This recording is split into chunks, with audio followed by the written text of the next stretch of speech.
Control your boredom by listening to the Board Control Podcast. I'm NJ of Way to the Dawn, and in this video I'll be going over the recent price jump for OP01 Romance Dawn, and as always I'll be giving the results for the local tournaments in my area.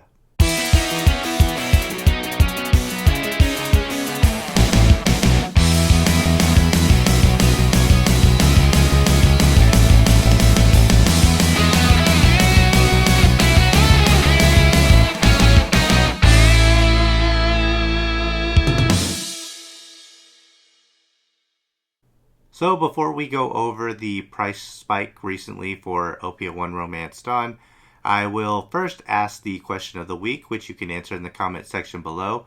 What is one card that you regret not picking up and then the price of it just jumped to a price point where you were basically priced out of it and you feel like you missed your opportunity to add that card to your collection? So to answer that question for myself personally, I had many opportunities to own the alternate art of the Trafalgar Law leader, and I just for whatever reason did not add it to my collection, and now it's roughly $400 and I'll probably never pick one up unless I run across some packs for a decent price. So that is one that I regret because it's a deck that I love to play and it's a really cool leader, a really great character as well. So that's probably the biggest regret that I have. But yeah, just looking at the prices here, high to low for Romance Dawn. Of course, we have the manga Shanks, which is listed pretty highly, but the market price is $1,500. And then we have Trafalgar Law Leader with a market price $400. Nami Parallel, roughly $300. Zoro $300. And Luffy $251. So just looking at this first page here, I have every card in the first set except for the manga Shanks, the alternate art for Trafalgar Law Leader, and the alternate art for Roronoa Leader. I also am missing the alternate art Boa Hancock, and lastly the King alternate art Leader. So those are the only cards that I'm missing in my collection, and unfortunately that is most of the pricier cards in the set. Boa Hancock and the alternate art King are still at price points where I wouldn't mind adding them to the collection, but the Zoro Leader and the Trafalgar Law are probably not going into my collection. I have also given up on the manga, but that was a long time ago.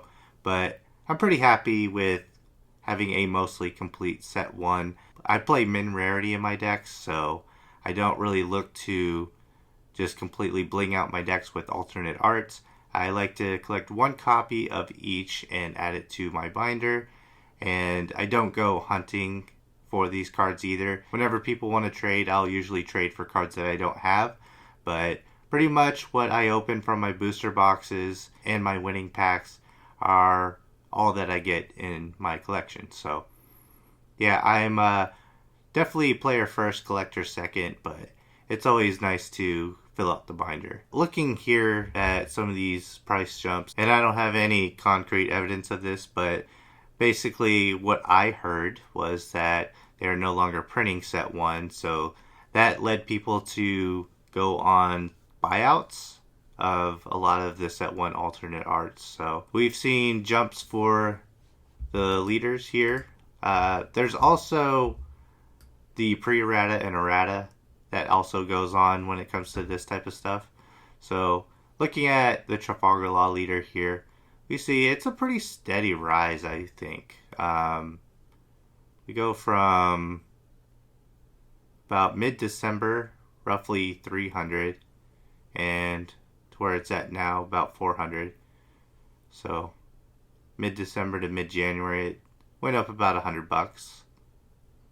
So, but yeah, it's been steadily climbing here. And let's see if there's any like major price spikes here. Nami's a little bit all over the place here. So she's been pretty steady for a while, but you can see a little spike here. We go from about 280 to 310, nothing crazy. But I think the pre-errata definitely holds a different price point. And these are also not taking into account graded cards either. So we have Zoro listed at 400, but market price being 300. And we see just a little bit of a jump there. But I think this was a steeper jump than it has been recently. It kind of stabilized here. And we'll take a look at one more card here. Yeah, this one looks like it definitely spiked at some point. 160 now to 250, and that was the end of December till mid-January. So yeah, it's just interesting to look at, and just the idea that there have been buyouts because of the fear that the first set is no longer being printed. But we knew this was going to happen eventually. There are some people I spoke to that think that it's a good time to actually sell, just in case Bandai does ever have another wave of reprints. And I can't really speak on that. This is the first card game that I've played in Bandai, so we'll see if it's a seller's market right now. That could benefit quite a bit of people. There's a chance that these could drop, or, you know, in my experience, the older stuff gets, the higher it gets. So we'll see what happens. But to prevent something like this from happening again, especially for people that want these cards right now and maybe are panic buying some of these cards at these high prices, it is my prediction set 2 will probably be fine. I think alternate art leaders are always probably a good investment, especially if they're playable and they're fan favorites. But I do think that another set that you would want to get ahead of would be set 3. I think I would skip set 2 and go to set 3, because set 3 has very unique leader cards. So if we go to Pillars of Strength and we do high to low, you see these alternate art leaders here. Just the unique artwork, and Katakuri is very playable. Nami is playable, and you also have the wanted cards and the Ace, the Lucci. These are some fan favorites here, and you can see these prices right now are manageable. $100 for Lucci, $77 for Arlong. Nami's always going to be high. All of her alts are always going to be high.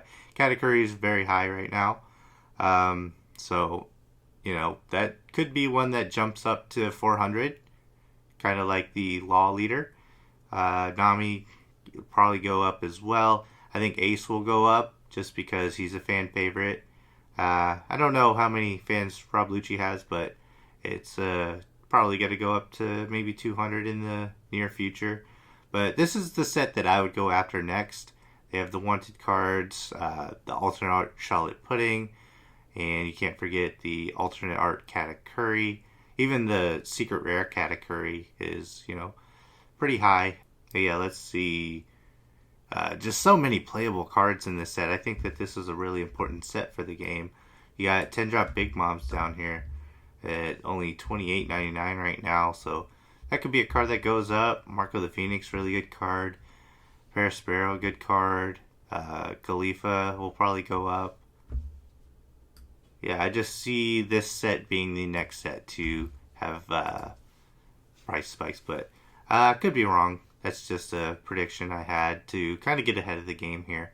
But yeah, that pretty much concludes the discussion I wanted to have on prices going up. So next up, we're going to be going over the local results, and we start off with Through the Decades Monday. We had Bradley Stevens win that tournament with Yellow Katakuri. Congratulations to him. I know that's a big monkey off his back.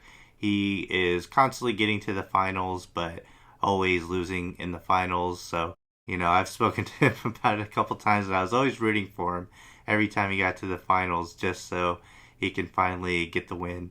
But yeah, it's great to see that he took this one. So congratulations, Bradley. And second, we actually had Red Black Sabo. I believe this was piloted by Thomas Higgins, and that's a deck that I don't know anything about. So, you know, congrats to him for getting second with it.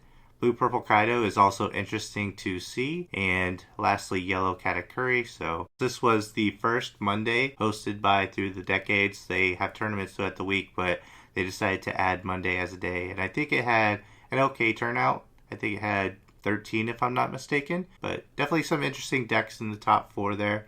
Next up we have Busby Tuesday, which Kyle Ward, who was on the podcast last week, took that one with Yellow Enel. And we had 2 Sakazukis, one in second and one in third. And that one wraps up with Yellow Katakuri. So kind of breaking the streak of all yellow top cut with the 2 Sakazukis making it in top 4.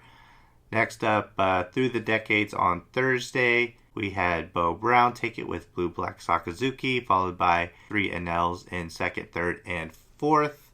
Next up, we have Comic Book World Friday. Mark Davis was able to win that tournament with Yellow Katakuri. We did go another 5 rounds at Comic Book World. We always have good turnouts there. So, yeah, congratulations to Mark Davis. He did end up beating me in that tournament, so, he didn't get lucky at all. He didn't see 3 trigger bodies and a Veggie in his last life. But, no. Mark is a really good player and a really good friend, so it's really good to see him taking the win with Katakuri. Then we had Sakazuki in second, Enel in third, and we actually had a red Edward Newgate take 4th place. Cardinal Saturday, we had Adam Nolte take it with Purple Luffy. So I believe that's the first win for Purple Luffy, which I do think is one of the better decks just because how good it is into yellow. So it's good to see Purple Luffy get a win. And it is the deck that I piloted actually at Comic Book World on Friday. It's funny though, I actually lost to 2 yellow decks. So, but I did beat Sakazuki. So I had a really upside down tournament with Purple Luffy. But yeah, Adam Nolte, first place, second Yellow Enel. I actually had a Purple Magellan take 3rd place, which is really cool to see. And we had Katakuri get 4th place. At Through the Decades Saturday, we had Fernando Hernandez win with Sakazuki. It's a deck that I know that he's been testing quite a bit. Good to see him take the win there. We had Yellow Enel take 2nd, Purple Luffy take 3rd, and another Sakazuki in 4th place. And we did have a small tournament that I believe fired from Cardinal on Sunday. I think only 5 people showed up, if I'm not mistaken. And I think Kyle Ward won with Edward Newgate, but the data I collected for that local was kind of cryptic. I just decided to keep that out of the pie chart, though, because I was not sure. But yeah, so those are the local results. Looking at the pie chart here, Enel only won 1 tournament, but it did see still the most representation. There were 7 in Top Cut throughout the week, so 29% Enel. Next up, very closely behind, was Sakazuki with 6 in Top Cut, but it did take 2 wins. And then Katakuri was also pretty highly represented, but it did win 2 locals throughout the week. So 21% Katakuri. And then we had Purple Luffy take 1 win, and we saw 2 in Top Cut, so 8%. And then 1 of each of Blue Purple Kaido, Purple Magellan, Red Edward Newgate, and Red and Black Sabo. Those decks don't see much representation, so especially the Sabo is really cool to see making the pie chart. I do think those top 3 decks there are definitely the strongest decks in the format, so it is going to take up roughly 75% of our locals. But I think Purple Luffy is pretty strong with all the yellow running around. But yeah, so that wraps up the locals for this week, and I believe that will also wrap up this podcast. Consider subscribing for more One Piece card game content, and I'll see you on the next video.